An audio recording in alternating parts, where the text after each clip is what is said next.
நிலத்தை நாசம் பண்ணும் எலி பெருச்சாளி தொல்லை இன்றோடு முடிந்தது. ஒரு இலையை பறித்து போட்டால் போதும்.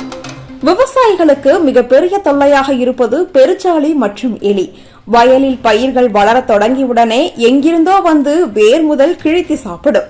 விதை போடப்பட்ட புது பயிர்களையும் களைகளின் கீழ் ஒழிந்து கிடக்கும் தானியங்களையும் முற்றிலும் அழித்துவிடும். பெருச்சாளிகள் மட்டுமல்ல, அவை ஏற்படுத்தும் துளைகளும் வயலின் நீரோட்டத்திற்கு இடையூறாகி பயிர் வளர்ச்சியை பாதிக்கின்றன. இந்த பிரச்சினைக்கு விவசாயிகள் பல மருந்துகளை பயன்படுத்தியும் அதிக செலவழித்தும் பெருச்சாளிகளை முற்றிலும் விரட்ட முடியாமல் தவிக்கிறார்கள். ஆனால் இயற்கை தரும் கண்ணாடி கள்ளி என்ற ஒரு செடி இங்கே எளிய தீர்வாக இருக்கிறது. இந்த கண்ணாடி கள்ளி செடியின் வாசனையே பெருச்சாளிகளுக்கு தாங்க முடியாத ஒன்று.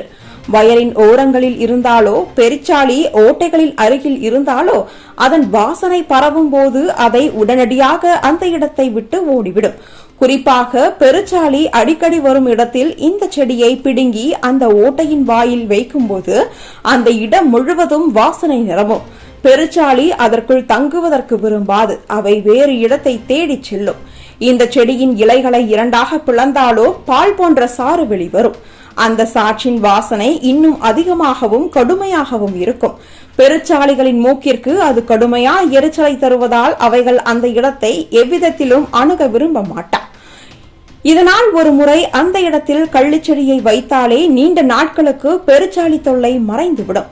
விவசாய நிபுணர்களின் அனுபவத்தில் கூட கண்ணாடி கள்ளிச்செடி ஒரு இயற்கை விரட்டும் மருந்து போலவே செயல்படுகிறது. இதை சுற்றிலும் சில இடைவெளிகளில் நட்டுவிட்டால் பெருச்சாளி வயலுக்குள் நுழைய வாய்ப்பே கிடையாது. கூடவே இந்த செடி தானாகவே முளைக்கும் தன்மை கொண்டதால் விவசாயிகள் தனியாக அதிக உழைப்பு எதுவும் செய்ய வேண்டியதில்லை. இயற்கையாகவே வளர்ந்துவிடும். அதே சமயம் இந்த செடி பெருச்சாளிகளை மட்டுமல்ல, சிறிய புழுக்கள் மற்றும் பூச்சிகளையும் விரட்டும் தன்மை கொண்டது.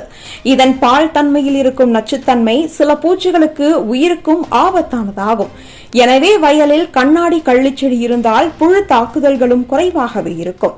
விவசாயத்தில் பெருச்சாளி தொல்லையால் ஏற்படும் விளைவுகள் பல. பயிர் விளைச்சல் பாதிக்கப்படுவதோடு மட்டுமல்லாமல் விவசாயிகளின் உழைப்பும் செலவும் வீணாகிறது. மருந்து வாங்கும் செலவுகளும் அதிகரிக்கிறது. ஆனால் இந்த இயற்கை முறையை பயன்படுத்தினால் செலவு இல்லாமல் பெருச்சாளியை விரட்ட முடியும். இதே சமயம் இயற்கை சமநிலையும் காப்பாற்றப்படும். மொத்தத்தில் கண்ணாடி கள்ளிச்செடி விவசாயிகளின் நம்பிக்கைக்குரிய காவலனாக இருக்கிறது.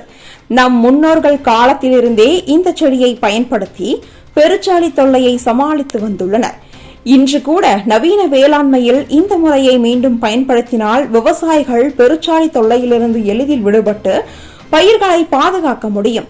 இது போன்ற இயற்கை அறிவை மறக்காமல் கடைபிடிப்பதே நிலையான வேளாண்மைக்கு சிறந்த தீர்வாகும்.